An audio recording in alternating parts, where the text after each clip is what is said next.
Muraho bene data, amazina yanje nitwa Kajabikandre, ndi umukristo muri ADPR, paruwasi ya Nyarugenge, ndi umudiakoni aho mu itorero rya Nyarugenge hano i Kigali mu Rwanda. Hanyuma tugiye kuganira amagambo y'Imana, abagiye bakurikira inyigisho natambukije, hari teme ivuga kuba umukristo mu bihe byose. Kuba umukristo mu bihe byose niyo teme nahisemo ko twaganira. Uyu mwanya rero tugiye kuganira kugira ngo bakumbuze kandi mbifurize kugira ngo twumve iki gice. Ni igice kiryoshye cyane, igice cyiza, igice navuga ngo Yosefu arekuwe avuye mu nzu y'imbohe, Imana imwibutse, Imana imugendereye, Imana imutabaye. Yosefu twagiye tumuganiraho ni mwene Yakobo, kandi Yakobo ariwe Israeli. Yazaye abana 12 n'umukobwa umwe witwa Dina. Yari afite abagore babiri, umwe yitwa Leya, yamubyaranye nawe abahungu 6 n'umukobwa umwe, undi witwa Rasheli yamubyayeho abana 2 b'abahungu witwa Yosefu na Benyamini. Ariko akagira n'abandi bitwita ngo nabaja, ariko nawe yarababyariye bari abagore 2 witwa Biruha n'undi witwa Zirupa. Yababyayeho abana, umwe 2 undi 2 b'abahungu. Kandi hanyuma Yosefu yakuze ukuntu twagiye tubiganira, ariko ndashaka kuvuga ku gice kivuga ukuntu Yosefu bamuhamagaye ngo ave muri gereza. Ave muri gereza, hanyuma yarashoje ibigeragezo yari yarahuye navyo. Hari igihe umuntu asohoka mu kigeragezo, Imana ikamwibuka, Imana ikamugenderera, Imana ikamuteturura, Imana ikongera kandi ikamugarukaho. Dusoma amagambo y'Imana yanditse hano mu Itangiriro ibice 40, umurongo waho n'uwa 14. Haravuga ngo maze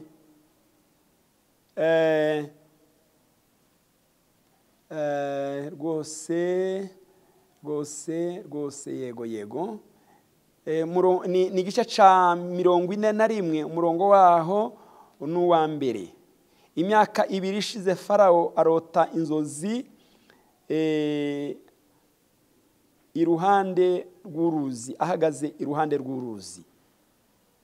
Ijambo tugiye gusoma naha ku murongo wa 14 niwo nashakaga. Ni ibice 41, umurongo wa 14. Haravuga ngo maze Farao ahamagaza Yosefu, bamuhubuza mu nzu y'imbohe, ariyogoshesha, yambara indi myenda, yinjira aho Farao ari. Farao abwira Yosefu ati narose none nta ushobora kuzinsobanurira, numvise bavuga yuko ubasha gusobanura inzozi bakurotoreye. Amen. Ahangaha ni igihe Yosefu yari mu nzu muri gereza, yari yarabeshewe, kandi amaze kubesherwa Bibiliya iratubwira ngo baramufunze amaramo igihe kirekire, igihe cy'ikigeragezo. Ariko igitondo kimwe aza kumva bamuhamagaye, baramubwira ati Yosefu, umwami araguhamagaye. Iri jambo ni ijambo ryiza ku Yosefu. Ahari we yagize ubwoba, ahari yari yarageze aho ngaho ibyiringiro bye bisa naho bigabanutse, ariko yumva iryo jwi, aravuga ngo reka ngende nitabe. Babanza kumunyuza muri salo, baramwogosha, bamwambika imyenda myiza kugira ngo yegere umwami. Bamugejeje imbere y'umwami, baramubwira ati rero nararose, ariko bambwiye amakuru yuko ujya urotora inzozi, none uzindotorere. Kandi mu by'ukuri niwe bambwiye yuko umugaragu wanjye ubaha ngaha, niwe wambwiye amakuru yuko wamurotoreye inzozi, uko bazibarotoreye bari 2, abariko bibagendekera. None nta kindi kitumye nkuzana hano no kugira ngo undotorere cyangwa se unsobanurire inzozi narose. Muri iki gice rero cyo gusobanura inzozi ndavugamo uduce dutatu. Utu duce dutatu duhite tusoza cyangwa se reka mvuge uduce dutandatu n'inkuta. Ijambo rya mbere, Imana iza kugutabara hari icyo ikora. Bibiliya itwereka yuko yabanje kurotesha umwami Farawo. Inzozi z'umwami Farawo zari zifitanye isano no kugira ngo Yozefu bamukure mu nzu y'imbohe, kugira ngo impano ya Yozefu ize kugaragara. Ijambo rya kabiri, Yozefu yasobanuriye umwami inzozi. Gusobanura inzozi bivuga iki? Bivuga ko Yozefu nubwo yari mu nzu y'imbohe, impano ze zarakoraga. Yari afite ubusabane bwimbitse n'Imana, yari afite kubana n'Imana. Ntabwo yigeze agabanukirwa nubwo yari mu nzu y'imbohe. Mu nzu y'imbohe yawe, mu bibazo byawe, ntibikagabanure kugendererwa n'Imana kwawe. Imana igufashe mwene data, Imana ikugirire neza, nukuri ukomeze ubane n'Imana. Ijambo rya gatatu, Yozefu yambitswe imyenda y'ibitare, yegurirwa igihugu.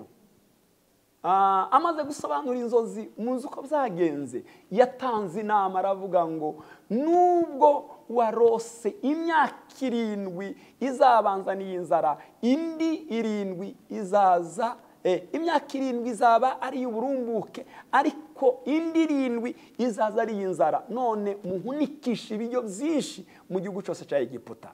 Kuko yari yarose abona ngo inka zibyibushe ziva mu nyanja ngo zihagarara ku nkombe, haza ngo izindi zinanutse ngo ziraza nazo zihagarara ku nkombe, ariko za zindi zinanutse ngo zirya za zindi zibyibushe, ngo hanyuma zikomeza kuba zinanutse. Ngo nicyo cyatumye Farawo agira umutima uhagaze cyane. Bibiliya itubwira iki kuri aya magambo? Atanga inama Yozefu, aravuga ati rero ubwiza inzozi maze kuzirotora, ndabagira inama, nimushaka umunyabwenge ukomeye, umuntu ushobora kuzahunikisha ibiryo byinshi mu gihugu, ntimuzicwe n'inzara.